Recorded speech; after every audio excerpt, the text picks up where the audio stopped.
I just heard thunder like a minute and a half ago. You never know what's going to happen. We'll try this now. The sky's bright, so I don't know if clouds are going to move in or what, but you know what they say. Life's a tale told by an idiot, full of sound and thunder, signifying nothing. So we'll just have to go with it. Okay, Shakespeare. I read some stuff, and I watched some stuff. I'm going to talk about this, Mr. Samuel Johnson's preface to Shakespeare's plays, preface to his own edition, his curated, his edited edition of the plays, which Johnson published in 1765. Or 1768. Maybe the other one was a misprint, or I read it wrong. But I want to back into it by talking about some other stuff first.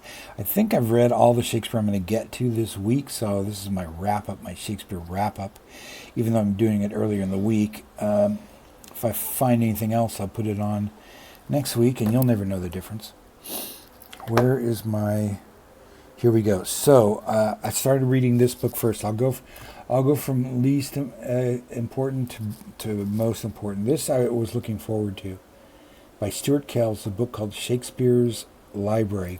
I don't think I'm going to finish it. I read about the first section, maybe first 100 pages, and this is going to tie into later what I talk about the Samuel Johnson book.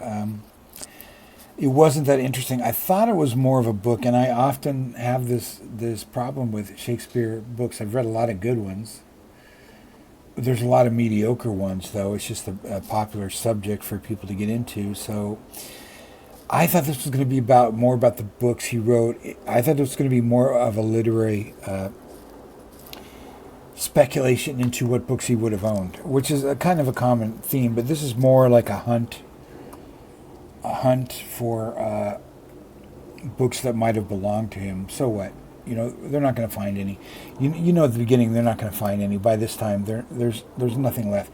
One of the big mysteries of Shakespeare, one of the big problems of Shakespeare's scholarship, and which has led to a lot of things, is that there's very, very little. He left very little. He left no library that we know of. His will does not have any books in it that he left to anybody. It could have been just general household items, though. It does not necessarily, people would like to think that Shakespeare valued books and that he was very well read. I mean, there's certain books that they've talked about for a long time that he must have had because the plots are so obviously drawn from them, like Ovid and Hollingshead's Chronicle and Plutarch's Lives. You can really find the books that would have been available to people at that time that Shakespeare took his place from. He was a magpie, in the best sense. He was an entertainment writer. He was an adapter. He was the Quentin Tarantino of his time, is what I'm trying to say. He mixed genres. He borrowed from everywhere, and he made great stuff. So I didn't really find enough in that book that I cared about that I wanted to keep reading. It could be just I've read too much Shakespeare stuff, too much ancillary stuff of Shakespeare, and has to be a lot of speculation in those books. There's many sentences that start out with like, Shakespeare would have known about, or Shakespeare must have known about, or Shakespeare would have undoubtedly had done this, the kind of stuff. We don't know that much. He did not think of himself as... People did not think of plays as literature. He did not think of himself as an artist. He thought of himself as a entertainer, a businessman. His business was the theater. He was a co-owner of the Lord Chamberlain's Men, later became the King James Men, with 2 partners, 3 partners, one less partner than they started with later, and that's kind of an important point too. One partner left. and they split up his shares. But he wrote the plays. It was very rare at that time for a playwright to be a partner in a company. It was usually like just the actors, but he was an actor and a playwright, which is pretty obvious if you study his plays deeply that he was an actor. The way he distributes out character, the stagecraft is actor friendly. For example, the lead actor before the big sword fight, before the big bust at the end, you can look at all the major tragedies, and the main actor does not appear in Act 4 of any of them. He's off stage. Hamlet's off stage, kidnapped by pirates. Lear's off stage. So they have a rest. They can come in strong for the last act. That's something an actor. That's the way an actor would write plays. Anyway, I don't want to get too far off. Obviously, I'm not a Shakespeare scholar, and a lot of people who are Shakespeare scholars probably should not be, and a lot of people doing their own thing with Shakespeare. So I'm not going to read that book. I'm not going to finish that book because it's just about. There's some. I could still recommend it to some people who are interested in stuff like forgeries and bibliomania and stuff. There's a couple great famous forgery cases where people, a couple different times, tried to forge a bunch of Shakespeare material to sell, either to sell or to impress people. Like forged letters and manuscripts and all kinds of stuff. But very often, almost immediately, the first sensible person that came along and look at this stuff could immediately debunk it. But there's just so many people wanting to believe in different things, so they could auction it off or just have more scholarship, whatever. But okay, so then I read the Preface to Shakespeare by Samuel Johnson, which. Should I talk about that or the movie? I also saw a movie, you guys. A movie. A real movie, a whole movie from start to finish, 2 hours. I saw a movie I referenced incorrectly. I confused two different versions of Julius Shakespeare in my first video about Shaketember. I mentioned the version I saw as a child with my parents, and I said that Marlon Brando played Mark Antony in it, and that's not true. The version I saw when I would have been 9 years old, was Julius Caesar, was the first color version, which has Charlton Heston as Mark Antony. It's considered not a great version, even at the time. I think my parents didn't like it. I don't know why they went to see it. They probably didn't know it was going to be a Shakespearean language. They took us kids because that's what you did. And so I know, just because of the age I was when it came out and the effect one particular scene had on me, I know it was my first introduction to Shakespeare. So it was the 1970 version with Jason Robards as Brutus, and Charlton Heston as Mark Antony, and John Gielgud as Julius Caesar. And Richard Chamberlain was in it as Augustus, Octavian, or whatever he was called at the time. Robert Vaughn was in it. He was really good as Casca. Diana Rigg was fantastic as Portia, the wife of Brutus, only in one scene. Incredible scene. There's really good scenes in this movie. Christopher Lee played a guy in it, and a very short scene, and I am embarrassed to say, and I hope I don't get thrown off of Horror BookTube because of this, I didn't even recognize Christopher Lee when I went through it. I had to go back and search for his scene again. I'm so embarrassed. Maybe that just means he gave such an amazing performance. Also, he had a lot of makeup on. That's one of the problems with this movie is it is, for 1970, it is pretty staid and old-fashioned in its design. For the most part, the costumes are really ugly. The director was what's his name? It doesn't matter. He's not a major director. This was Stuart Burgess. Let's see if he directed anything else. It was an independent film. It was shot at Pinewood Studios in the United Kingdom. For the interior scenes and the outerior scenes, the battles at the end were shot in Spain. This is in 1970, remember? So this is basically the same era and the same, at least exteriors, as the spaghetti westerns. And yet it looks like it was 10 years older. Let's see, what else did this guy make? What? Oh, he directed. I saw The Third Man here on his IMDb, but it's a TV version of The Third Man. He directed a lot of movies based on plays. He directed a version of Othello, Uncle Vanya. He directed Uncle Vanya with Laurence Olivier, Michael Redgrave, Joan Plowright, and Sybil Thorndike for a British 1963 adaptation.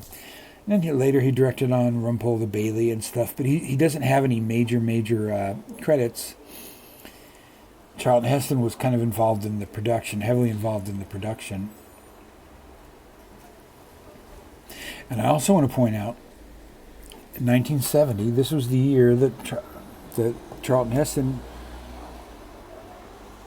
did I lose my... I got to make sure my camera's still going. That Charlton Heston was agreed finally to appear in 2 or 3 scenes in Beneath the Planet of the Apes. This is the exact same era. Charlton Heston was doing one of the major parts in Julius Caesar. At the same time, he was doing the Apes movies. Just to put it in context, it's kind of like how Henry James novels are set in the same era as Louis L'Amour novels. It got bad reviews at the time. I read some of them over. Roger Ebert gave it a bad review, but Roger Ebert's not as smart as people think he is. But it's probably not a great movie. What I remember extremely viscerally from watching it at 9 years old with my parents in the theater is, one, is having a lot of questions, not being able to follow basically any of it, except the assassination scene is very memorable. It was very violent. I think my parents, at that moment, kind of regretted taking us to it. It's still violent today, not so much because of the amount of blood, which is pretty minimal, not because of the reality of the knife strikes or anything like that. That's pretty tame, but it does go on quite a while, and that's probably the director's best choice, to make it go on pretty long, as it would have, when you have 6 people or however many it was stabbing a person to death 33 times. But the thing that struck me most about it, seeing it this time, is how freaking great a play it is. How amazingly great and powerful and modern, even for all the flaws of this version. Ugly costumes, the terrible direction, terrible mise-en-scene. A really bizarrely checked out performance by Jason Robart as Brutus. This was remarked on by all the reviewers too. It's like he didn't care at all. Anybody else, you'd say, oh, he's just a bad actor. But something was going on. He would show up to the set late. He refused to ride a horse in the battle scenes. And he'd done westerns, so he was drunk a lot. Everything I've ever heard about Jason Robart is that he had a disdain for Hollywood, for movie making. He only did it to make money. His calling was the theater. He really respected the theater. He just wanted to do plays. So but he would be in any movie you wanted him to be in because it was paycheck. You'd kind of wonder, though, why he wouldn't take it more seriously and seem to take it less seriously since this was Shakespeare. I don't know. His performance to me was very interesting because when he was not speaking, he was fantastic. When his wife, Diana Rigg plays his wife, his very young wife. There's a lot of weird age. The whole cast is just too old, in my opinion, to make it really sing. Even Charlton Heston. Charlton Heston played Mark Antony 17 years earlier in another independent production, a black and white production, which you could also find on YouTube. I watched a few minutes of it. It looks like it's pretty unwatchable. But here he's still playing the same character, and they've got these curls, like these Romanesque curls, but they look really ridiculous. They look like old men wearing toupees. Maybe that was the point, but here's the thing. I really think the worst casting in it is, and this is probably sacrilege, I would say the worst casting is John Gielgud as Caesar. He's just too old. So the reason the play is about these conspirators, these senators, these Roman noblemen Roman rich guys who call them noblemen then, we call them rich guys now, who are concerned that Caesar is too ambitious, and he's very popular. Two, he's easily seizing all the power, and they don't want to live under a dictatorship. And who would? Their solution is to assassinate him, and they don't come to this. Brutus does not come to this decision easily. He's sympathetic. He's a sympathetic character, meaning we understand his point of view. To me, Jean Gielgud does not project that in this movie. He's too old. It's like, he's like a Joe Biden character almost in this movie. To me, he looks too frail, and I know part of it is supposed to be that he's getting paranoid. He's superstitious. He thinks everybody's going to kill him and stuff, and he's having soothsayers and paying attention to them. But he just doesn't seem like the guy who's going to be a dictator. He doesn't project to me that the kind of character that, for example, the character who played Julius Caesar in the Rome HBO series a few years ago does. He doesn't seem like he was this great, powerful general that people have to fear. Gielgud doesn't. To me, he seems like a doddering old man who's probably going to be around a few more years, who could be easily manipulated and swayed. And I like Gielgud and stuff, but again, if I'm being honest, that whole trio, Ralph Richardson, John Gielgud, and Laurence Olivier, which is so lauded in the theater world and everywhere, even today. They think, the greatest actor is Sir Laurence Olivier. I don't really like any of them, their acting style. There's not a movie that I've ever seen with Laurence Olivier in it that I think, thank God he played the part. He did a bunch of classics earlier on. He even played Heathcliff in Wuthering Heights, if you could believe that. But they're just so formal and stuff. I'm not a fan of that kind of style of acting. I like the newer actors. The 1954 version had James Mason seem to play. James Mason played Mark Antony. But I like more of those film actor type guys. Brando, of course. I got a side trip to Brando for a minute because I happened to watch this week. I watched for the first time in my life A Streetcar Named Desire, and Brando's a little mannered too. It's a little actory compared to what came later. So, but I do respect Brando more than I respect John Gielgud. John Gielgud was good in Arthur.